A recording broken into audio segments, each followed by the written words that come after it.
Hello दोस्तों, मैं doctor Dharmendra Kumar Sinha, visiting professor psychologist. आज मैं सीक्रेट ऑफ रियल हैप्पीनेस पर अपना चंद थॉट आप लोगों से शेयर करने जा रहा हूँ। मित्रों, इस दुनिया में दो तरह के लोग हैं जो प्रतिदिन की हाथ और मेहनत के बाद भी अपनी ज़रूरियात लायक संसाधन भी नहीं जुटा पाते हैं। ऐसे लोगों की तादाद इस धरती पर सबसे ज़्यादा है। दूसरा वर्ग उन लोगों का है जिनका एक सम्मानित परिवार है, पैसा है, काम को अपने समय से करने की आज़ादी है, फिर भी वे अपने जीवन से खुश नहीं हैं। एक अजीब सी बोरियत हर घड़ी उन पर छाई रहती है। लगातार वही दिनचर्या, repetition of work, repetition of entertainment से वे शाम होते होते इतना उब जाते हैं कि अपनी ऊब को मिटाने के लिए नशा का सहारा लेना पड़ता है। पहला वर्ग जहाँ अपनी थकान तथा गम से निजात के लिए नशा का सहारा लेता है, वहीं दूसरा वर्ग सब कुछ पाने के बाद जीवन के खालीपन एवं वीरानगी के कारण विवश होता है। मित्रों, इसकी जड़ में जाएं तो जो पहला कारण नजर आता है वह यह है कि पहले वर्ग के पास चैलेंज बड़ा है लेकिन रिसोर्सेज सीमित है, वहीं दूसरे वर्ग के पास रिसोर्सेज के अनुपात में चैलेंज छोटा है।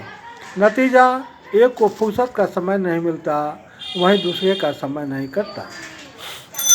क्या समाधान हो सकता है इसका? मेरे समझ से तो पहला वर्ग यदि लगातार अपनी रिसोर्सेज को बढ़ाने पर फोकस्ड हो और लगातार उस दिशा में प्रयास करे तो अपनी समस्या से मुक्त हो सकता है।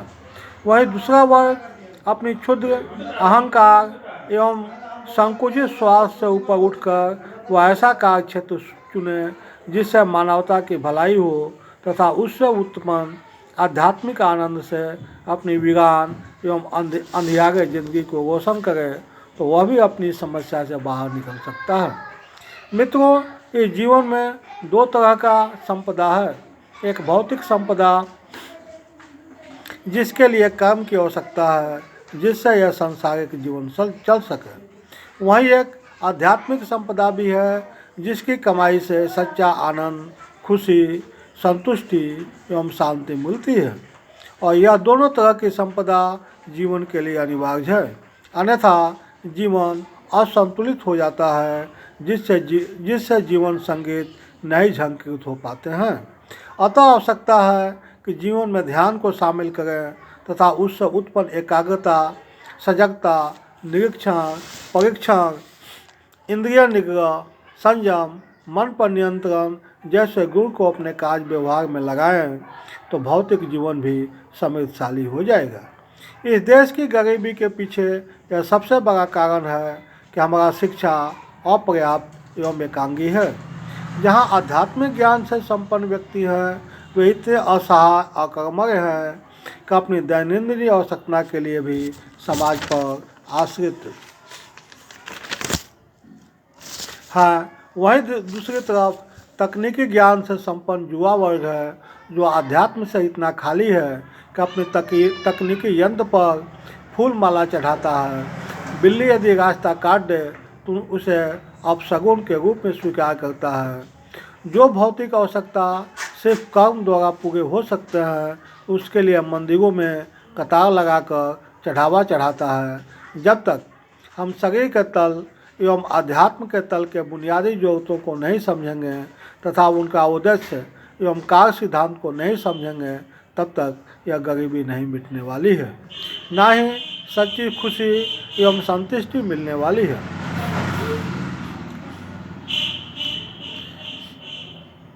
मित्रों, इसके दूसरे कारण की खोज करें तो यह है कि यहाँ अधिकांश लोग अपने कार्य से खुश नहीं हैं।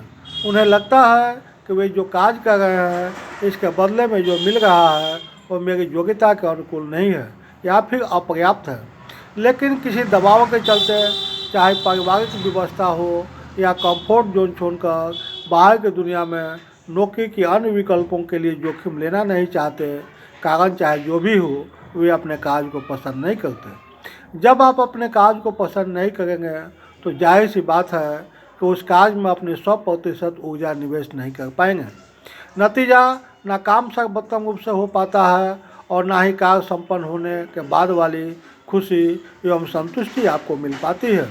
नतीजा आपका जीवन जहाँ वसंत की तरह जीवंत होनी चाहिए वहीं पतझड़ की तरह वीरान हो जाती है और लोगों के पास इतना फुर्सत नहीं है कि संबंध में समय निकाल कर सोचे, समाधान तलाशें। नतीजा अपनी इस खुशी की खोज शुरू होती है शराब, नशा या फिर सोशल मीडिया के आभासी संसार में, लेकिन हाथ कुछ नहीं लगता है। हाथ लगता है जिंदगी भर का high BP, heart disease, diabetes तथा गैस्ट्रिक जैसी बीमारियां। लेकिन याद रखें, खोजने वाले के लिए हमेशा विकल्प मौजूद रहता है। ऑस्ट्रिया के न्यूरोलॉजिस्ट विक्टर फ्रैंकल कहते हैं कि किसी भी आदमी से सब कुछ छीना जा सकता है, लेकिन एक चीज़ है जो इससे छीनी नहीं जा सकती है, वह है विभिन्न परिस्थितियों में वो कैसा व्यवहार करेगा, यानी अपना रास्ता चुनने की आज़ादी। अपने करियर के मामले में हो सकता है कि आपको अपनी नौकरी नहीं पसंद आती हो, पर वहाँ टिकने या काम पसंद न आने की वजह आप खोज सकते हैं।